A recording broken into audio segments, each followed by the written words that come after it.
Welcome back to the Nerdrotic channel. My name is Gary Beekler, and I am live in San Francisco, California, and I come to you from nerdrotic.com. Tonight, we are covering the amazing Castle Rock. I can say that now after this episode. Season 1, Episode 7, The Queen. Clearly the best episode of the series, and I am completely blown away by this one. I had to watch, we're getting to a late start for the live show because I had to watch some of this stuff again. So thank you for all of you who waited and who are joining me in the chat. I will get to you shortly. As usual, this is a visceral recap. I'm watching it like I just finished watching it, and Sissy Spacek should win something for tonight. I'm totally blown away at this episode, and this answers some questions and really plays with reality. Because there's two layers you could look at it. You could look at it as we've known from the beginning of the show that she is suffering from dementia, early onset Alzheimer's, or is she suffering from Castle Rock, maybe, from what goes on there. Wow. So let's get started. We ended last episode with the kid had escaped Juniper Hills where Henry had taken him, and there was a fire. There were some dead people. He got away. Pangborn had been sent on a mission by the kid to go get the warden's car. Sorry, brain. My brain seized there for a moment, which is in the theme of this episode. So he went to go get the warden Lacey's car and come back. And when he confronted the kid's all, we're going to build a monument to him for what he's done, and why did you lock me in that trunk? How could you do that? And Pangborn all of a sudden, comes to his senses and goes, "Where's Ruth?" He realized that she's with Ruth. He did not know that while he was gone, Henry had him basically committed and that he escaped and some horrible things happened. So he runs in the house. He sees the house in shambles, sees something on the frying pan. The tea kettle the music is repeating itself because the record album's at its end. It's total chaos, and that's where the episode ended. So we start out with Ruth is still alive. She is hiding in the guest house, and something is banging on the door, and she is holding a gun. But then we kind of phase in it. We're going to do this a lot this episode. We basically find out what Ruth has been doing all series long through her perspective. So this is Ruth either catching up in time or something else, which I'll get to later. We get to the point where Alan is giving her, her chess pieces. And this is when the stray is still alive. And he again, we saw this in an earlier episode where he's like, "Hey, you can take me on in chess later. You can go kick my butt." And she mentions like, "Oh, I heard chess is good for the demented mind." And we see the dog run out, and then the next scene, the dog is dead, and we see the scene where the dog got hit by a truck. The driver saying it came out of nowhere, or he came out of nowhere, and Pangborn is laying over the dog with a knife, and Ruth is coming up on the dog, and she's all here, or what did he say? The son of a bitch came out of nowhere, and she's all, it's not a son of a bitch, it's a bitch. And she walks back to the house, and then Alan has to kill the dog, which was pretty brutal way to start an episode. I think this is all pre-credits, by the way. And then we are back at the house, and Alan is talking to Ruth, and she is remembering Puck, her kid's dog, but it's in relation to the dog that just died. And Alan reminds her that that wasn't Puck, that was the stray. Puck was your boy's dog. And then she starts telling a story of, what, did I ever tell you what happened to Puck? He just ran away, or at least I thought he did. And then I found some poison in the trash can, and I noticed some turkey vultures flying over in the backyard, but I was like too chicken shit to go out and see what he did. But she knew that her husband, who at this point I believe is nameless, he gets named in this episode, and they might have mentioned it before, but I don't remember. I could be wrong on that one. But at this point he's nameless. Her husband had killed the dog, basically. And then we get the next scene where she's waking up in bed. And at this point, we start figuring out what's going on. Like, okay, we're seeing her shifts in reality. We're seeing her perspective, her Alzheimer's or whatever, wherever. Ugh, I can't talk. Whatever else is going on right now. Yeah, this episode has me right now. She wakes up and there's a dead squirrel next to her bed. And she had mentioned that Puck, brings in dead squirrels, and there's Puck right over her. And she's like, what the hell? And you see her grabbing chess pieces. And we remember the last episode when she was talking to Henry's son, Willie, she had mentioned about the breadcrumbs, and these chess pieces, when she leaves them around the house, remind her that it's now. So if she sees a chess piece and she's in one of her visions, for lack of a better term, or one of her memories, she grabs the chess piece and it brings her to now, hopefully. So she wakes up with Puck there, and she runs out of the room, and she walks downstairs in the middle of the conversation that Henry and Alan Pangborn had about signing papers, signing off his dad, where when the property was sold and his dad's body was moved to the landfill. And Henry had questioned him, like, what other papers are you signing for her? And he's looking out for his mom. I don't think he realized, because he didn't come home very much, the context of their relationship and how much of a caretaker he was. So we get to the next scene where it's Ruth and Alan at the test with the doctor that we saw last episode too, and she's asking to repeat some words, and she can't do it even with a hint. And we find out that it is indeed probably early onset Alzheimer's. We don't know, because they can never tell. There's no diagnosis for it. There is, but they can't find out for sure until it's post-mortem, which sets Alan off, and he's like, fuck this place, let's get the hell out of here. And she's all language. And we mentioned that the doctor mentions that given the accident, it's probably good that she goes to assisted living of some kind. And Alan's like not having any of it, and then when they get home, he asks her, do you remember, what you said to me when I came back to you? And she says, don't leave me. And he's like, see, it's all in there. So I'm gonna take off a little bit, and this is right before he takes off on his mission to go get that the kids sent him on to go get Reverend Lacey's car.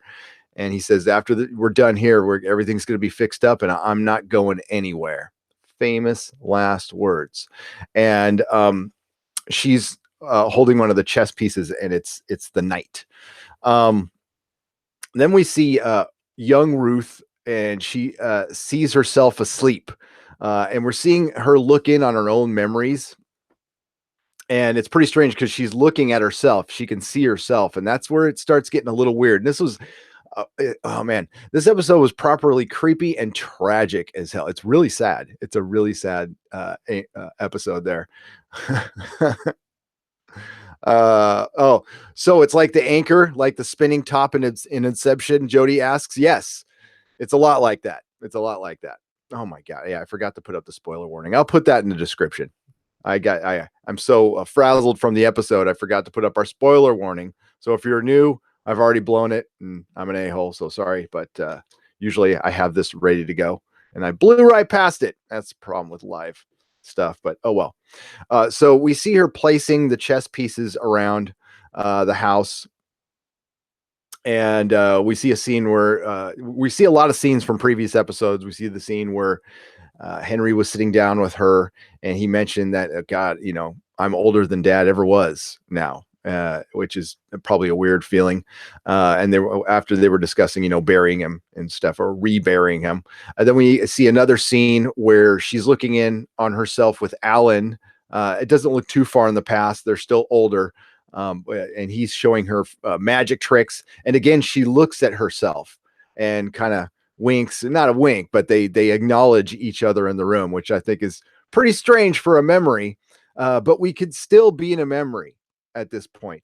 And also at this point in the show, the only actual supernatural thing that we've seen that I could think of is the fact that Alan had noticed the kid has not aged a day. But everything else could be explained away as bad luck,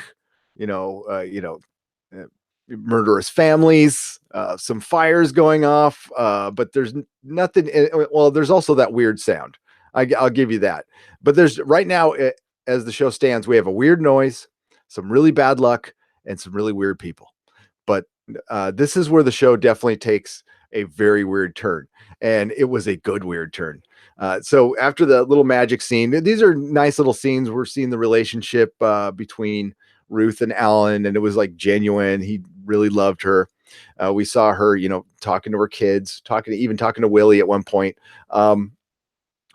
We see the scene where Henry brings Willie home, and each scene, when she breaks into the scenes that we've seen already, we're seeing what memory, because every time she walked in up to this episode, it looked like she was in a daze, and the editing on this is pretty solid, because the continuity on it is great. The continuity on this show so far is really good. So we're catching up on all that stuff Ruth was doing. And they're talking about Willie was like, "Why are you digging him up out of the ground again? Is that something we do around here?" And then we flash to church, and we see Ruth's husband, being a minister, doing his church thing. And again, they're talking about put on immortality, and death is swallowed up in victory. And while he's giving his sermon, he looks over at Ruth, and he notices a young Alan Pangborn looking over at Ruth. And Ruth is just Sissy Spacek this whole time. We don't see like a young version of Ruth. And so the Reverend notices that Sheriff Pangborn is kind of checking out his wife in church, and he knows what's up. And he even pauses a little bit in his sermon. And we get off to, we sing the song "Help the Ages Pass." It's hymn 114. And we see her looking at the bishop. And then we're back to somewhat of a closer time, and we see the kid. And we see that scene where I could have sworn I buried him in that suit. And that's the first time she sees the kid. And it is indeed, it is her husband's suit. We find out a lot more about this. This is a trip. And another trippy scene comes where after that one, we see her pick up a leaf, and we see all these leaves on the ground, and it kind of phases into them going on a picnic. The family, young Henry, her husband, whose name is Matthew, by the way. We find out his name is Matthew. They're going out on a picnic, and this is the picnic. He tells his family that he heard the voice of God, and he tells what led up to that. He pulls a gun out of his picnic basket, and he asks Henry, what does Psalm say about suicide? And Henry answers, well, it's stealing, because your life belongs to God. And basically, Matthew was having a crisis of faith, went out to the woods, put a gun to his head, and cocked it, and then he heard the voice of God. So he decided to take his family out on a picnic and tell them all about it. And Ruth is freaking out at this point, and like, you're doing this stuff in front of Henry. We also find out that something was wrong with Matthew. We don't exactly know what. We know that he had been to a doctor, and they had scraped all that out of him somehow, and he was going to be fine, and he wasn't going to go back to Dr. Varga. And she's like, what are you doing? So she looks down at the chess piece, and it draws her out of that scene. But this is the part where they start playing with time, and this is the part where I started questioning. I'm like, wait a minute, what's going on here? And it kind of gets explained. He also tells the story of, before that scene ends, he tells the story of a Japanese soldier who was in the Philippines, who didn't know the war was over, even though leaflets were dropped and everything. He was told not to commit suicide and never to surrender. And he fought the war until 1974. And talking about the suffering in Castle Rock, and that, so something is either he was clearly insane or something made him sick. We're not sure. Or this is just Ruth's perspective. They're really playing with time and reality this episode quite a bit. So it's really rough to keep up with and keep notes. But it was an amazing episode. So she talks about the symptoms he was having. She's like, we can go see the doctor if you're having symptoms ringing in your ear. And he's all, ringing? There's no ringing. Did Saul hear ringing when he was at Damascus and he turned into Paul? Then she looks at the chess piece, And we're back at the scene where she was talking to Willie last episode, and Willie asked her about uh, what happened to all the missing chess pieces. And this is where she tells the story of, hey, can you keep a secret?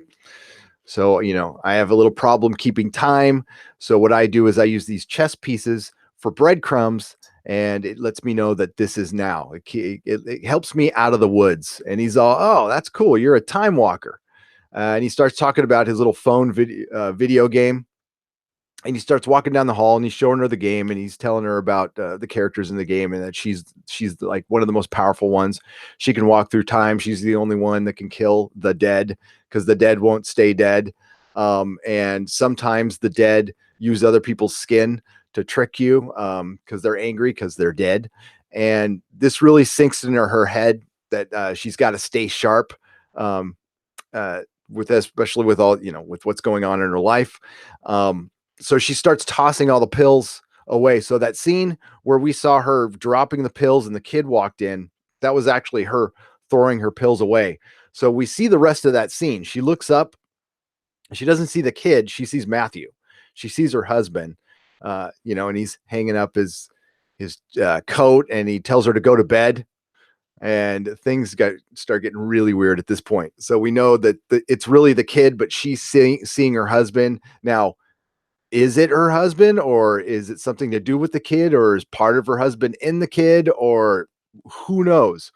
But this is the point where we find out his name is Matthew, and she goes upstairs and grabs a gun.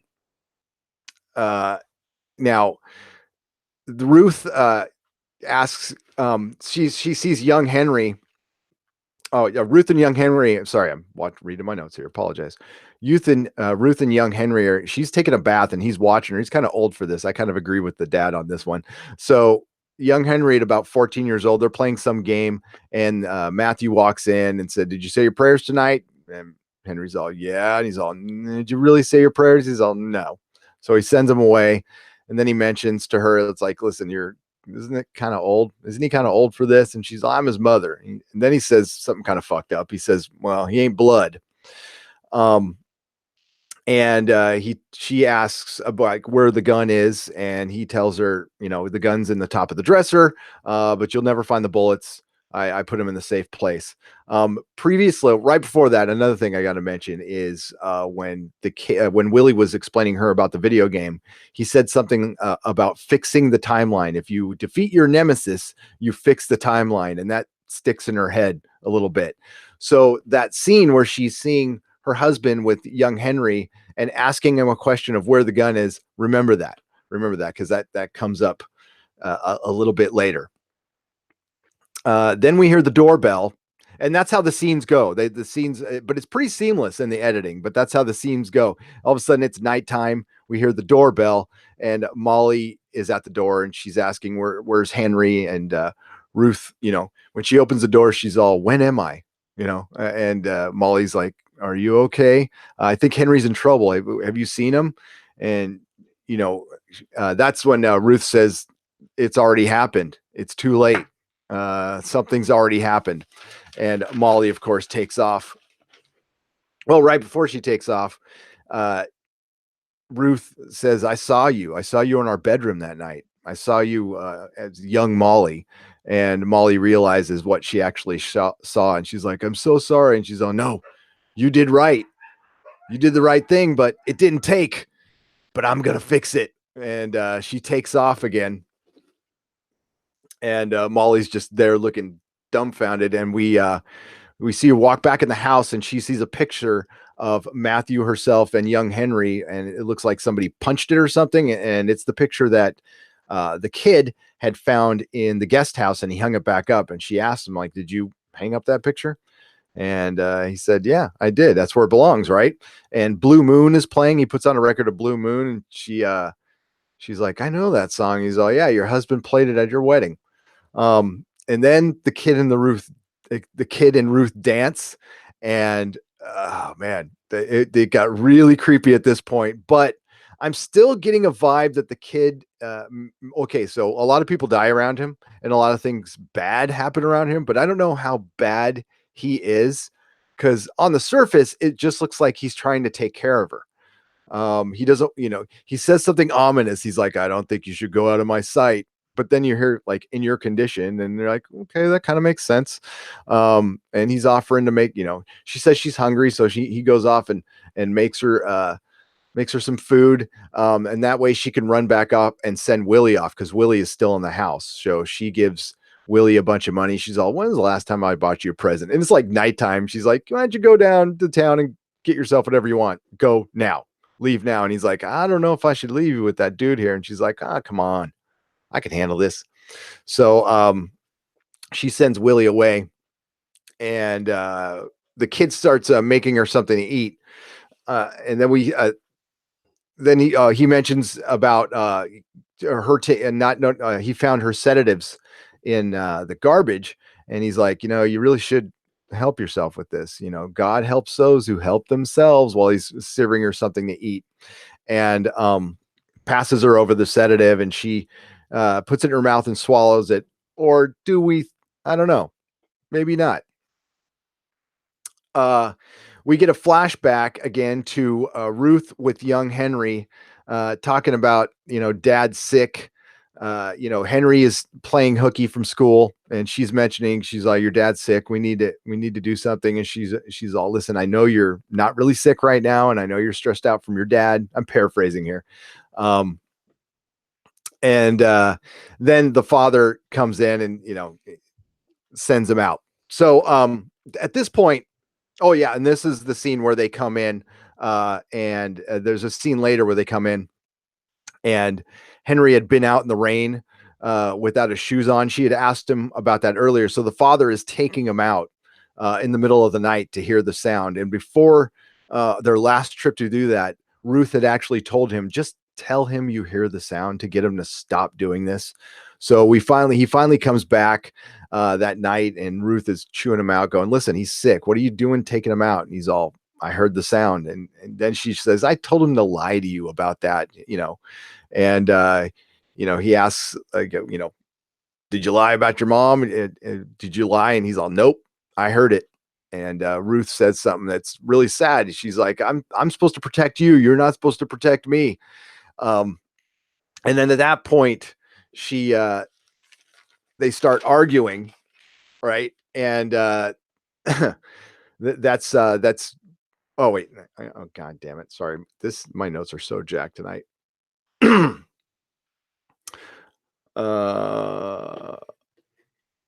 There we go. Okay, I'm back where I'm supposed to be. So I'm gonna get to the chat real quick. It's a good time to break. And they're talking about the magic trip. Remember to lick that button, by the way, and thank you for joining me. So then we're lost we're in Pangborn's office, and he talks about, well, I don't usually see ladies for lost pets. And they discuss what to do with Matthew. And basically they talk about killing him, which was pretty dark. He's all, as the badge tells me, he's never lifted a hand, so there's not a lot we can do, but I have some ideas that, that aren't the badge. And she's like, oh, come on. You don't think people would talk about the widower and the sheriff? And yeah, so they were basically thinking about killing him right there. That was pretty shocking. But he's getting pretty bad. He's taking their kid out in the middle of the night to hear some crazy noise. And yeah, there's not much anybody can do about it. Then we see the scene where she finds the poison in the garbage, and she figures out and the things start converging in on each other. Right now, we still got the kid. They're watching her, and they talk about the ritual of drawing a bath. We get the scene where she sees where she finds the poison about the dog, and she sees the vultures out in the sky. In the meantime, she's trying to, with her fragmented mind, she's got the gun, so she's trying to find the bullets. And at one point she runs out to the safe, right? And she can't remember the combination. So she's trying to pry it open, and that doesn't work. And then she keeps getting lost in other memories. The kid starts looking for her while she's desperately looking for the bullets. So she has to run back from the guest house where the safe was. She's got a screwdriver in her hand, Right. Yeah, it was really sad that he poisoned the dog. What a dick. And the dog couldn't wear tags either because it used to bother Matthew. What a jerk. So she's standing in the shower as the shower is filling up with water. The kid is looking for her because I guess he's worried about her, but it doesn't look that way. She's watching him on her phone and he's kind of like lumbering around. And I love how he's got like bad posture, like one shoulders up like this. And she's waiting in the shower with a screwdriver and she shanks him right there when he finds her. And she gets him good. And as she's running, she starts phasing out of the funeral at her house, the wedding of her house, like some parties or anything. So you see her just running down the hall, but she's like trying to squeeze through crowds of people, just murmuring and phasing in and out of time and kind of talking to her and the echoes of her husband's sermons in the background. And it gets crazy. It gets really crazy at this point. And we're taking him. That's when she sees her husband again, and she starts arguing with him, and she's like, we're gonna, let's get you some help. Let's get you to Dr. Varga. And he's all, Dr. Varga's not my doctor. That's your doctor, the neurologist. That's your doctor. And then she realizes, because he straight up says it, that she's arguing with a dead guy. But there's a purpose for this. She's arguing with her dead husband and she's aware of it. And she's trying to figure out where the bullets are. And he tells her, well, you're arguing with a dead guy who's actually you, but you don't remember where you put the bullets. So we can't find the bullets at any point. She does end up getting, she asks the kid about the safe combination, and he knows it. He says it's your birthday. So he knows a lot about Matthew. I don't know what the hell's up with that. Still don't know what the hell's up with that. She gets in the safe, but she doesn't find anything. But then she has that argument with her dead husband, who is actually herself, and it reminds herself that she never packed the bullets when she did at one point pack to leave him, and she didn't have the guts to do it. And that was a hard scene to watch. She's actually watching herself packing, leaving her husband, and she says, just leave, and she doesn't leave. But this all leads to her remembering that she didn't unpack the bullets. Well, the thing is, that suitcase is what they buried the dog in. So she runs out and digs up that stray dog that we saw a few episodes back with Alan Pangborn, and she sees the dog in there. The dog is barking while she's digging, and she finds the bullets, loads the gun, and the kid sees her, and she runs back to the guest house. So we come to the beginning of the episode. We see the pounding on the door, and she takes a few shots, and she kills Alan Pangborn. And a dead Alan Pangborn is laying on the ground, and she just kind of lays on him and is crying. He dies pretty quietly. I couldn't tell if he said anything. This was, you kind of see it coming, but it doesn't make it any less tragic at all. Some time passes. We see her emerge from the guest house. She gets into the house. She takes her clothes off. She takes a shower, washes the blood off, gets dressed really nice, and the doorbell rings. And when she answers the door, it's Alan Pangborn. And it's the time where when he told Henry about the story when he came back. The reason he came back is somebody had told him that he heard some gunshots up at his mom's house. So he was going to go check on her, but he just wanted an excuse to check on her. And that's basically what he said. He's like, I came back for you, and I'm sorry to lay that on you. And she hugs him and says, don't leave me again. And you're left with, what the hell? Because they pan out on some chess pieces. And that's where the story ends. And if I couldn't do that justice at all, but goddamn, that was a good episode of television. And I highly recommend you watch it again, because this really, Sissy Spacek is very talented. She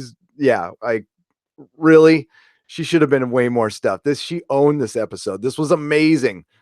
So this is going to vault this television show to I mean, it's getting more popular as it goes on. A lot more people are talking about it, but this episode's going to be the one people remember. Like, this is it. This is the one that cements it into a real TV show. And we're getting pretty late in the series. We're on episode 7, but god damn, that was good. That was freaking good. So let's get to the chat. Let's find out what you guys. I don't know how many of you watched it. I'm on the West Coast time, so it's a little easier for me. For when it's midnight for everybody else, it's 9 over here. Yeah, that was a total mind trip.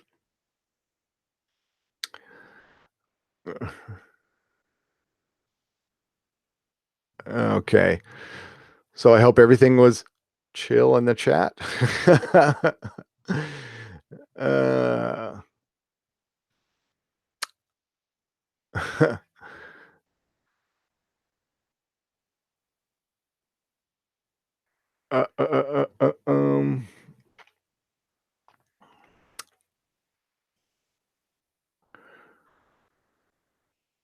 I'm just reading the chat here. But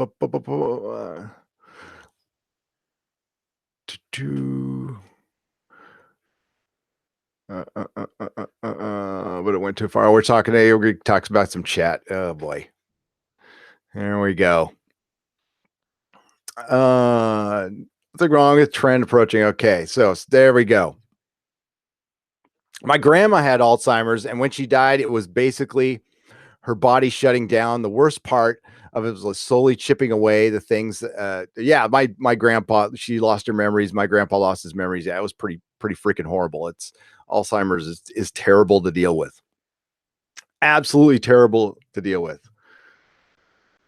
The kid sent him away. She could go it alone with Ruth, but he's making her see her life. Yeah, what I'm wondering is this her Alzheimer's, or is this the town? Is this that noise? Is this reality? Is this explain all the weirdness for Castle Rock?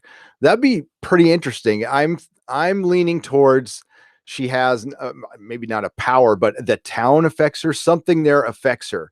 Now, is Alan Pangborn truly dead, or will we see something out of time, or will we see the future through her eyes? Don't know. I don't think so. The way the 2 episodes converged, okay, the last episode ended with Alan Pangborn going in the house, and this one ended with somebody pounding at the door, and we got a dead Alan Pangborn. Now, that could be a possible future since we saw them alive, or it's even more tragic, and she is just trapped in this cycle of dementia where she can actually see the future because of Castle Rock, but Alan Pangborn's still dead, and maybe she relives this. I have no idea. We did see her jumping off a bridge at some point, so we still don't know what's up with that. But I'm intrigued. I'm intrigued. This is the best episode yet. Heartbreaking yet beautiful. The segment where Ruth is traveling through the past was so well done. Sissy Spacek is a phenomenal actress. Which she is. It was so brilliant. It was so brilliant. Going through the chat. Hey ho, what's up, Bad Bunny? Hi from Australia. Amazing episode. Thank you so much for staying up long to cover this amazing show. I got chills from the kid scene, which gave me the most chills. The ending with the chess pieces. And it wasn't just that him coming back. When she started getting dressed, I kind of thought that was going to happen. But when they backed up on the chess piece, I was like, whoa, wait a minute. Hang on a second. Because that's supposed to be reality. Now, it could be playing with time. I definitely need to watch this again all the way through. I would have loved to have done that before I did this, but yeah, it didn't work out that way. Yeah, but she had the curtain drawn most of the way. Oh yeah, when she was with her son. Yeah, it wasn't that bad, but still. Plus he's a minister, he's going to be uptight. The acting on this show is so excellent. Who for you is the most compelling actor so far? For me, it's either the kid or Sissy. It's well, after this episode, Sissy. But Skarsgård as the kid is doing a really great job. Especially because he's pretty much mute the whole time, but it's in, just his body motion and his like weird posture that he's doing. Yeah, he's pretty creepy. Pretty creepy. Molly's pretty good too. Sissy carried the entire episode. It was completely her. What a great script tonight. What a brilliant script tonight. Oh my God, it was so good. I should be sleeping, but I saw Gary's live red sticker. I wanted to watch the finals match in what was that? I can't even say that name. Schmodown? What's Schmodown? The only Collider videos I watch. Skip that BS trivia stuff. Oh, there you go. Schmodown. Hi, Gary and Sexy Nerds. What's up, Movie Fanobi? How's it going? The dad poisoned the dog and he's an asshole. I don't care if he was a priest. Every time I see her, she steals the scene. Many people face the issue of an aging grandma, and I worry for her constantly when I see her cooking. Right? But is it Alzheimer's or is it Castle Rock? The Somnambulist. There you go. Get to the chat here, and hopefully we don't have any streaming problems like we did with Better Call Saul. The last video I did was fine, but dang, my Better Call Saul video is like trapped. Have I heard any theories? Says Ian Olson. I haven't. I try to stay away from that stuff because I like to come up with my own. Okay, so the theories I have are, this is going to take a minute, but you guys are on YouTube a lot. That's what I love about YouTubers and people who are in chat. You guys probably spend as much time on YouTube as I do. So you probably search out some weird stuff, and I'm not talking freaky weird. I'm just talking weird. So there's a guy named David Paulides. You ever heard of him? Anybody ever heard of him? Everybody heard of a thing called Missing 411? And this is an old Bigfoot guy who's an ex-cop. And he's been on Art Bell and Coast to Coast quite a bit. Been on Secure Team 10, but he's kind of gone away from the Bigfoot and he's gone into something more weird. And it's missing people in national forests and how they disappear in weird clusters. Now, he's an expert in search and rescue.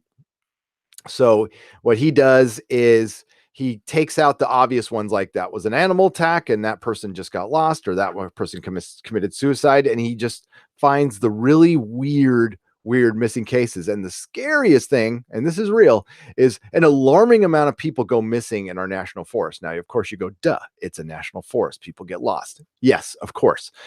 But it's where sometimes they find the bodies and there's commonalities between people. And there's a lot of little kids that end up missing that are miles away from where they could have actually humanly gone without any food or water, being a kid at night running through.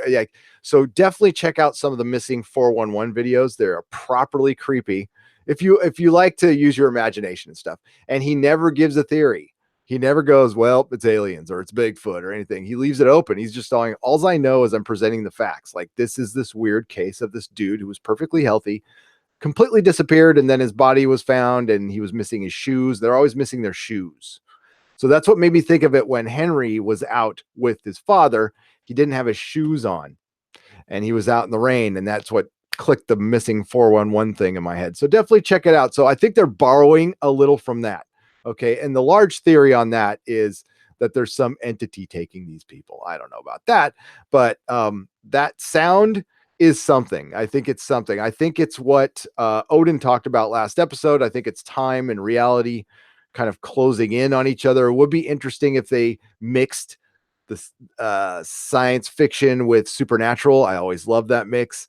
So I think it's going to be more than it's just time and reality. And this place is just a weird place. It's a vortex, as some of the hippies like to call it. It's a vortex. So it's a place where, portals open possibly. And maybe it's just portals in perception.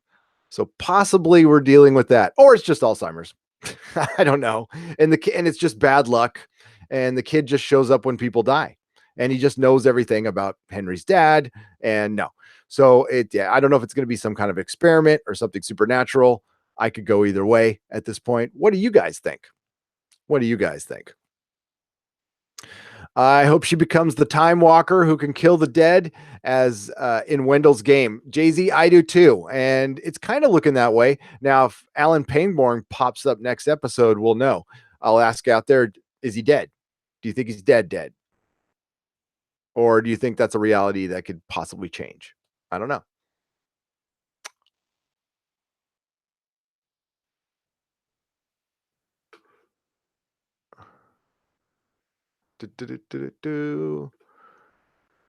So what was causing all the disappearances? Um, he doesn't want to answer because I think he is trying to get away from the whole David Polides is trying to get away from the whole Bigfoot thing. I don't know, maybe not. The reason he doesn't give an answer is because he honestly doesn't know and doesn't want to speculate and sound crazy. But um, it's really weird. I mean, those things are facts. I mean, mixed in all the supposed woo woo, all that guy does is tell you the facts of the missing. So I think they borrowed a little from that. I mean, I would if I was a storyteller. And I listened to some missing 411. There are some great stories in there. I mean, it sucks because those are actually people who died and are missing, and it's stuff, but it's also creepy as fuck. It is. It is. Yeah. Yeah. Go to bed listening to some of the missing 411. Listen, you can find Coast to Coast. Uh, um, he's everywhere. I think he crowdfunded a documentary too. An average of 4 people a year go missing on an Alaskan highway. Yeah, it wasn't Nome, Alaska, known for didn't they do the fourth kind there? Didn't they have an alarming amount of people missing? Yeah, it's weird out there. It's weird. Be careful. Keep your head in a swivel, people. David Polides, yes. Don't trip. It's blase blah. I like that name. Welcome. How's it going? And welcome, Jay-Z. How's it going? So we'll do a couple more here, and hopefully this doesn't get lost in perpetual processing. A good storyteller leaves an air of mystery. Absolutely, Bad Bunny. You got to leave it to the imagination because you can creep yourself out more than anybody else can creep you out.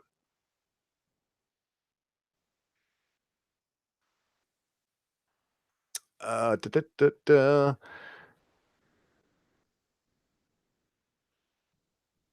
Okay. I'm watching a lot of crosstalk here. Sorry. I stumbled upon this because everyone is asleep and I can't handle not talking about the episode. How dare they beautifully combine such thrilling horror with such profound tragedy and romance? Sarah Weiner. Am I okay there? Welcome, Sarah. I'm sorry you couldn't sleep. We are more than happy to talk about the episode. That is why we are here. I am normally not up this late either, but it's Castle Rock. I got to cover it early.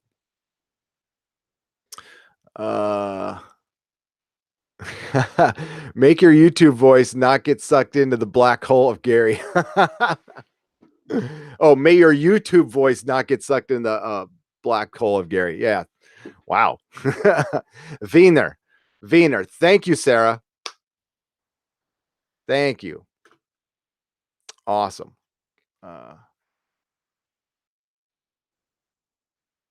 Welcome, Sarah, and join us in the other vids in the future, says Movie Finobi. Yeah, we're a pretty friendly chat bunch in here.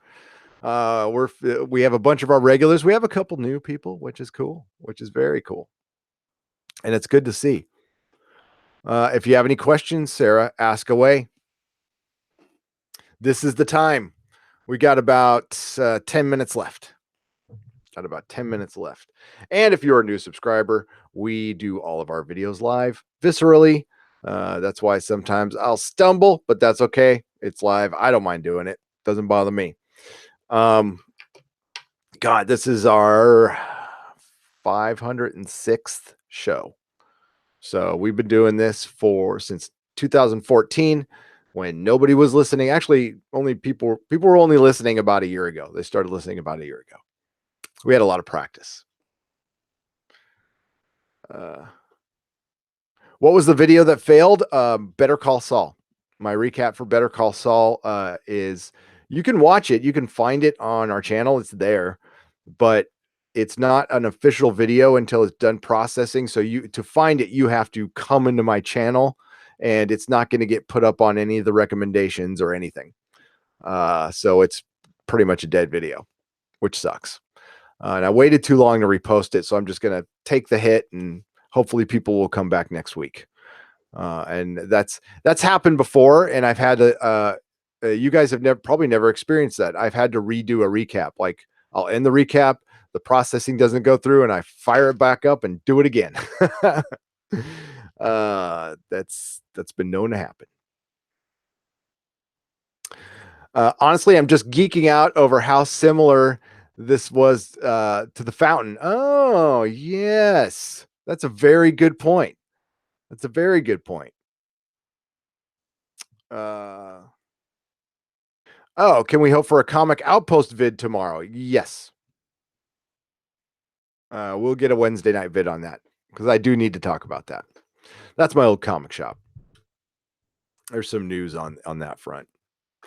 But I was kind of waiting for somebody else to do a video on it because it's really not our thing here, Movie Finobi, but what the hell, I'll do it.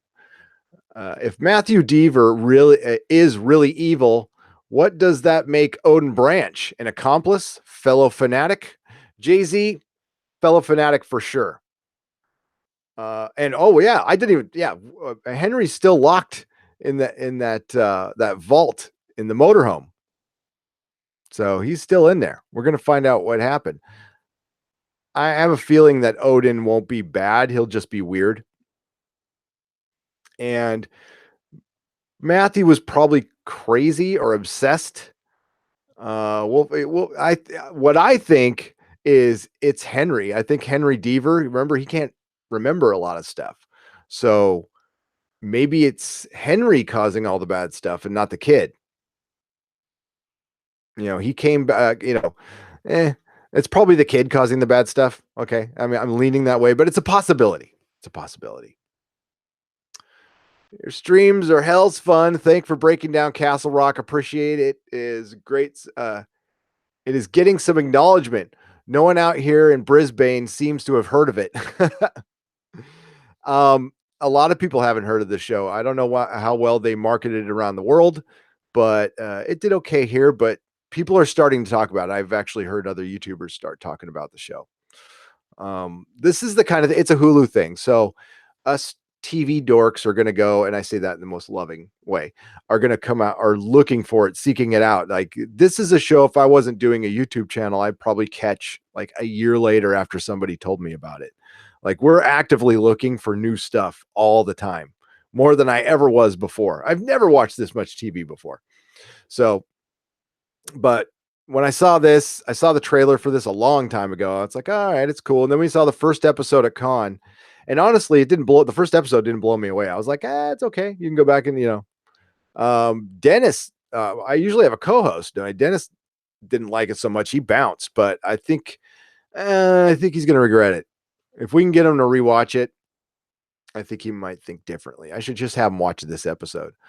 I got several Stephen King books to read next time I clean. I tend to be slower reader, so I don't pick up books as often as I should, says Movie Finobi. Yeah, God, it depends on the book, Movie Finobi, but I'm right there with you. If it's a great book, I'm on it all the time. But yeah, honestly, a book has to grab me in 50 pages or I'm out. I'm like, bounce. Future Man. Yeah, we're covering Future Man. That's for sure. Sarah S. I think this is going to be the show to binge all at once. Sarah, yes. I think that was the whole point I was getting to, and I forgot. People are going to start coming. You'll start hearing your friends talk about this right around Christmas, or Thanksgiving when they have time to kick back and binge something. They'll go, man, Castle Rock was actually pretty good. Yeah. So I guess and again, because I don't read much, we just watched the show. So is this, I think I heard yesterday that it's an anthology series. So I don't know if we're getting a new cast next season or if it's going to be this cast and this is just this cast throughout. Yeah, I don't know. And they make it like American Horror Story, basically. So much Stephen King freaking Easter eggs though. I wasn't really paying attention to any this episode because this you had to really pay attention this episode. But again, the editing on this and the pacing was seamless. It was so good, and it caught up all the scenes throughout the previous episodes. That was so cool. Uh, Christmas before I comment. Yes, it's gonna happen real soon, Bad Bunny. The older you get, the more quicker Christmas comes around. Damn it. I know summer. I'm in San Francisco. Summer is really relative here. Summer means 40 days and 40 nights of fog. We get a little bit of summer in September. You had what? Because I used to. Oh, you used to read Tolkien once a year, Jody. That's good. Good man. My son blew through The Hobbit, and now his latest obsession is I Am Legend by Richard Matheson, which is wonderful. Which is wonderful. All right, folks, we're gonna wrap this one up. I heard it will be a new story cast next season. I will miss the characters from this season for sure. Yeah, Jay-Z. Uh, it's a double-edged sword because you're going to get great casts every year and great story. I'm kind of into that. I am. That'll make it a true Stephen King story too. So, yeah, the directing on this episode was incredible. I think award-winning. I agree, Tarka Jedi. It's super funny, Mary. Episode 1 introduced the main character. Oh, is that Future Man? Okay.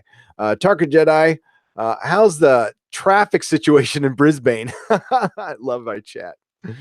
How is the traffic in Brisbane, Tarka? Go over here. Oh, over here we're in the Burr months. Hit Christmas and it feels just around the corner. That's right, considering where you are. Yes, you're in the Burr months. All right, everybody. I'm going to wrap everything up. I'll read a little more chat here. My God, we got so many super chats last video. I could not believe it. That was amazing. Let me get my Patreon, but I did not show my Patreon video, so I have to do it now, which buys you more time to chat, which is cool. Which is totally cool. Boom. There we go. And that is our wonderful and talented patrons that you see going across there. And I'll read some more chat.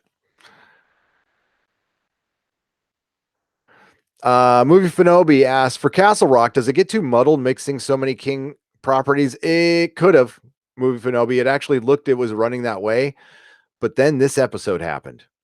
And this episode was pretty much standalone. Sissy Spacek. This is all about Castle Rock. This isn't about throwing Stephen King stuff in your face. And it was just about straight up storytelling, telling Ruth's story. Now, how Ruth's story fits into the bigger picture, because within her story, we were getting little bits of Henry. We finally found out about Matthew, her husband, and what's going on with that. Didn't find anything new out about the sound. We know right now, we knew last episode, and Henry is still locked in the safe, but no, not a bunch of Stephen King stuff. Not a bunch of Stephen King. So, which is fine. Our next show will be, I'll probably do some kind of a video tomorrow. Like I talked to Movie Finobi. It's about comic book retailing. Actually, it's going to be about my old comic store, the one I used to own. It's making some news. And it's now I hope the news that it makes actually reverberates across the comic book industry. I don't think it will, but it should, because it's that big. I deserve all the super chats and patrons. I am grateful for them, Jody. Thank you so much. I really appreciate it. Grateful that you guys take the time to watch. Grateful for your subscription. I mean, that's cool enough. That is cool enough. So Wednesday we have the comic book video. Taking Thursday off. Friday night, of course, is Friday Night Tights. That's where Dennis and Susan join me, and we just sit and talk to the chat. And you can come back and we could talk more Castle Rock. I am completely down with that. If you have any more theories down the road on that, we'll also talk about other stuff. Mary Ashmead's shot me an interesting video that I might do a video on as well about The Expanse. I thought it was cool. And then our Patreon hangout is Sunday. And then we're back at it. We got the Preacher finale, Venture Brothers. Oh my God, Venture Brothers is so good. Then we're back to Better Call Saul, and then episode 8 of Castle Rock. So thank you again for joining me. Thank you to all the patrons, and may the small folks sing songs of your greatness. Good night, everybody.